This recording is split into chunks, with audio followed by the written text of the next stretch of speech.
I will briefly go through the ingredients again so that we make sure that we have everything. And Amanda and Mary Jane will have pepper instead of celery, so I will make sure that I'll give you the right direction. But anyway, in the beginning, everything will be the same. The only change will be at the end, the cooking part. Okay, so we will start by of course, you should already have your celery that it's been boiled and let's say dried a little bit with I've used simply a cloth like this. And then the mixture that we need to fill in the vegetable, either celery or that is the minced meat. So if you have found the brisket, that's fine. I wasn't able either. My butcher was short on that. So as I said in the description, minced meat of veal, it's perfect. Then I have 2 sausages. I hope you could find unseasoned one. So it's a bit tricky when you're, of course, finding these ingredients abroad, but these are Italian sausage. I would guess they're probably the closest to what you can find in your countries. So they still have their skin. We're gonna take it off now together. And then for this mixture, we need also 1 egg and the Parmesan. So I've grated it already. And then I have 2 pieces of bread that I've left to dry and a little bit of milk to soak the bread in. This is for the filling. And then I prepared a dish with some flour, simply all-purpose flour, and 2 eggs that are ready to be whisked. And these are for the frying part. So the process of the recipe will be this. We're gonna now prepare the filling, okay, the meat. We're gonna fill in our vegetables, and then for us doing the celery, we're gonna tie the celery and then put it to fry in the frying oil. For Mary Jane and Amanda, you can simply prepare an oven tray and with some, of course, parchment paper on, and you will simply sit the peppers standing and put it in the oven. That would be it. And then for the others, as I mentioned, this recipe is not a recipe that can be found in restaurants, or very, very rare. I've never seen it myself. So it's, let's say, a very traditional home recipe. And as for this reason, I've been researching, which for me it's very interesting, because every time I try to come up with a simple recipe, with a new recipe, and mainly traditional. And so I've been doing a research on this recipe, and I could find 1,000 versions from nonnas and mamas and everyone, really. And it's interesting because I could also find a recipe from Valdarno, so from the area where we're based here. And it's slightly different because actually they use the celery and all the other ingredients, except that instead of using the full celery, they actually mix it together with the minced meat and the sausage and the egg, and they make little balls, like similar to meatballs, except that they're made of all these things together. So it's another variation and version of the same recipe, but local, from Montevarchi, actually, which is only about 6-7 kilometers from here. But going back to our recipe, as I mentioned, I could find a version online that said that after frying the celery, people tend also to use to make a last step, that is actually putting the little celery filled with everything and fried also into tomato sauce, which I have prepared because I thought it was an extra interesting step. So if you're ready to begin, or if you have any question, please do ask, or otherwise we can simply begin our recipe. Be careful. No questions. Good to start. Good. I can see some wine. So because you show me a good glass of wine, I like to mention this new collaboration that I don't know if you heard about. I'm collaborating with one of our favorite winery that it's 7 kilometers from here. It's called Poggio Molina, and I'm going to show you the bottle. I'm collaborating with them because they can ship everywhere in the world, and they have insurance also on the shipping. And interesting is that they could give us a discount. So if you want to order wine from Tuscany and you want to go through us, you can have a discount on your order, and the wine will be shipped at your place. So do ask if you're interested later on, and I will make sure you have the website of the winery, from where you can see all the bottles and products and pricing. Remember, it's local pricing. Is not like buying wine in the US or in Canada, which I know it's very expensive. So I hope this can be also useful in this time of lockdown. So let's begin. So you can take your minced meat and the sausage. So the first thing we're gonna do is we're gonna open the sausage and release the meat, let's say, into our minced meat bowl, okay? Yes. First thing, you can then start to mix the sausage with the minced meat.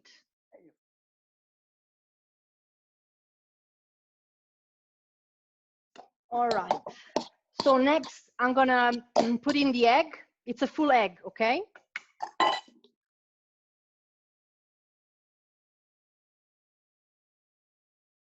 So next we can put the Parmesan. How much?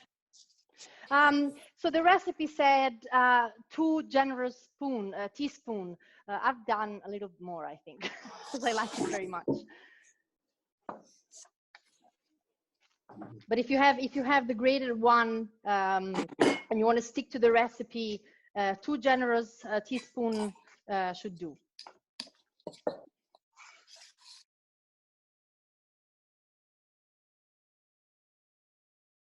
If you're ready, so you should have your half a glass of milk and the bread. So the recipe says that the bread doesn't have to be soaked too much. So I will simply soak it enough to have it well, to have the bread well absorb the milk. And then, especially when, well, for me, I have hard bread, normal bread. So let's say the crust will be a little harder to making crumbles. So I'll leave this aside 1 second, and I'll do the white part first. But if you have how do you call it, the bread, help me, the spongy bread, the one that you do sandwiches with, that should be easier to soak.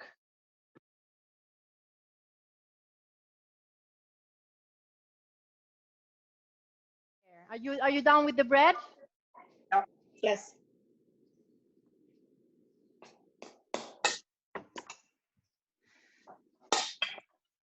So let's mix everything.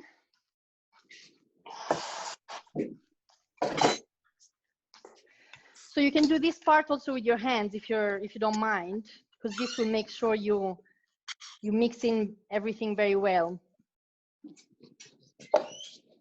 Like someone likes to say, it's the Italian way.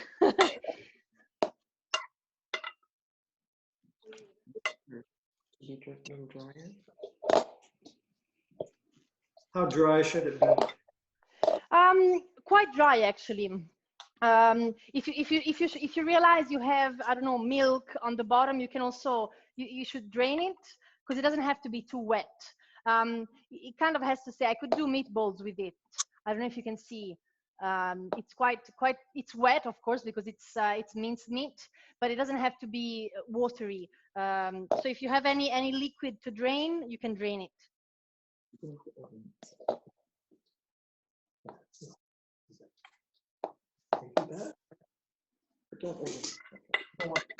So do you all have the string? Could you find string, or otherwise the toothpicks? String would be best. This is the fun part, let's say. So I've kind of divided my celery already, so that I know which part goes on top of which part. Okay. So I'm gonna just start to do one after one. I basically, I've lost my spoon. Okay, I'll take a spoon, a little spoon, and I'm basically starting to adjust it onto the celery. So in case you end up, I mean, if you don't be worried about using too much mixture now, we can still rearrange it in the next one. So I suggest we do them all before to tie them. Okay, we'll tie them all at the end.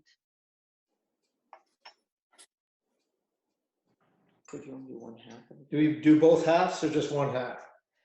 No, it's only one half because the other simply goes on top. Oh, wait, guys, wait. As usual, I forgot salt and pepper. So I'll toss everything back in. Everything Yeah. back in. Sorry. Salt and pepper. Okay. Yeah.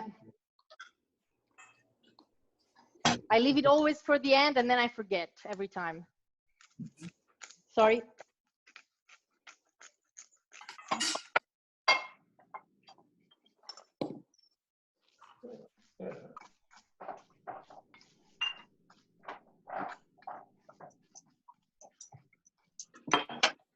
I'm really liking this, Irene.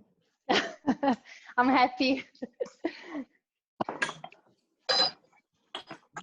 Okay, sorry for the salt and pepper. We can start again. All of them. So this is basically what it's coming out. Can see? Yep.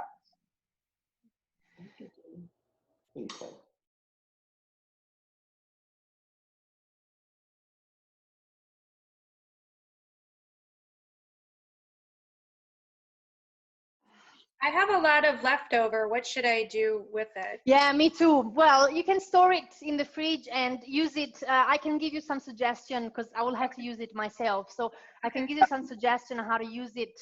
The first easy one that comes to my mind, because we have minced meat, veal minced meat, and sausage. It's to do a sauce that in Tuscany we called liar sauce. That it's basically ragu with sausage, and it's liar sauce because the sausage is in it. I don't know why we say that. It's called sugo, which means sauce, bugiardo, which means liar. So I can give you a recipe of that. Okay, thank you. Yeah, so you can either do this. I'll show you. Can you see it? Yep. Or you can tie it in 3 parts, like cut a little piece of the string and do one here, one in the middle, and one to the edge, as you prefer. So yeah, with the toothpick, you can do this.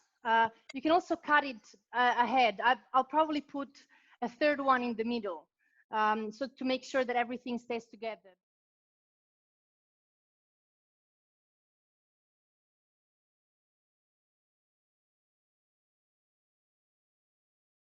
So, while we wait for the oil to be hot, we can start with the first one.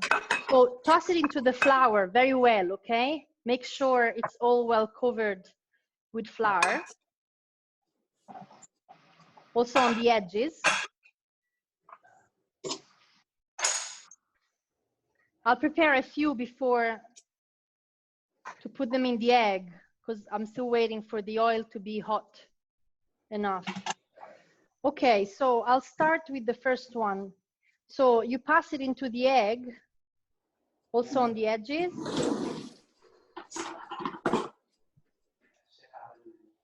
And then you can put it into the frying oil.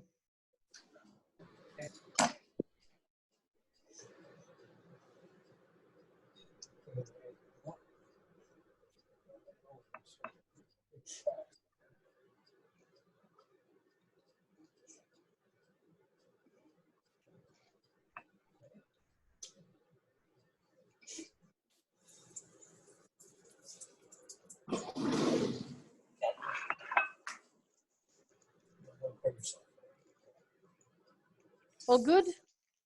Okay.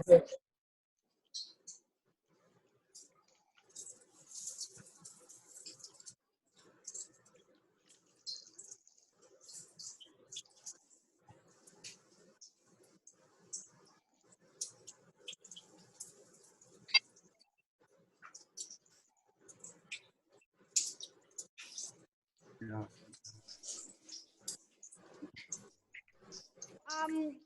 We need also, so if you have a surface, a dish or anything, it would be best to put some paper or, yeah, I think kitchen paper would be fine to where you can lay them so that they can absorb, the paper can absorb the extra oil. It's well golden on every side, and now I'll just sit it onto the paper.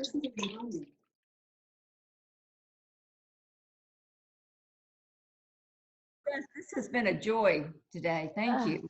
Oh, you're very welcome. And thank you, because if you guys don't join, I get to do nothing. So thanks. Thank you. Yes. So I don't know if you're all done with the frying. We are. So I thought the recipe was going to be very long, but actually we did very well, and it was actually quite quick. So now you should have your celery sandwich ready and resting, let's say.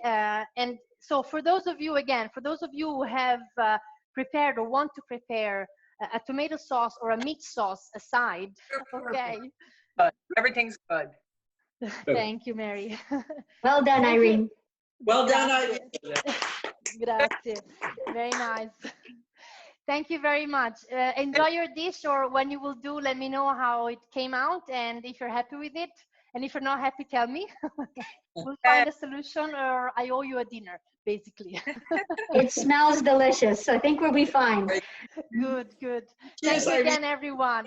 Yeah. Okay, bye-bye. Bye-bye. Have a good day. Have a good rest of the day. Have a great and day. Buon appetito. Ciao.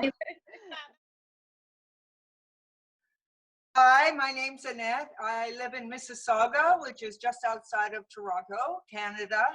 And I think we had the pleasure of staying at Irene's place in 2016. So it's been a while now, the fall 2016, but we still keep in touch. Thank you. That's good. Thank you very much and welcome. Mary Jane and Mark, you're next. Hello. Hi, we're the Cannons, Mark and Mary Jane, and we're from Oklahoma. And I've gotten to be at Irene's twice, once Mark and I and friends, and then I brought my daughter and granddaughter back, and she just showed us a wonderful time. And I think Lexi is on there, is she? Lexi, did she leave us? No, I think she's there. She should be there. Okay. Lexi, do you want to? It's slating here. There she is. Do you want to say something, Lexi? Yeah, I'm Lexi. That's my grandparents. I have been to Irene's once, and we're in Texas. This is my mom. She's here too. Ciao, Gary. She won't be in the picture, but she's here. Okay.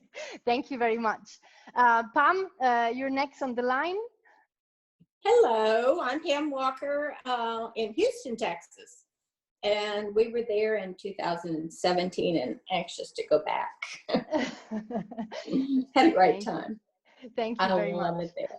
Thank you. You're welcome back. Whenever this mess around is, it's over. We hope soon. Right. The other Lexi is your turn. Hi, I'm Lexi. I live in Washington, D.C. We stayed, Amanda and I stayed, she planned the whole trip, thankfully, and chose Irene's awesome villa for us to stay at in 2016, right, Amanda? 2016? 2017, okay. And of course, we're dying to go back as well.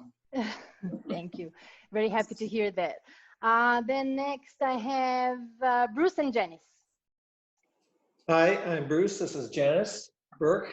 We are just outside of Peterborough, Ontario, Canada. We stayed with Irene twice, most recently in 2018, and we'll do it again in 2021. Looking forward to that. If it wasn't for this virus. Heidi, do you want to introduce yourself? So Heidi she's joining because she was supposed to stay with us in September this year, but of course, given the circumstances, she won't be able to do that. So I'm very happy to hear your brief introduction as well. Yeah, so my name is Heidi Holman. I live in Trowbridge, Ontario. It's a rural community, probably 2 hours from Annette's, 2 hours west. And I live here with my 3 sons. Oh, that's nice. Wonderful. And last but not least, Amanda. You're last but not least. My name is Amanda, And as like I said, we visited in 2017 in September, and I live in Pennsylvania. Oh, good, great. I see you're wearing the apron as well. Thank you everyone for wearing our aprons.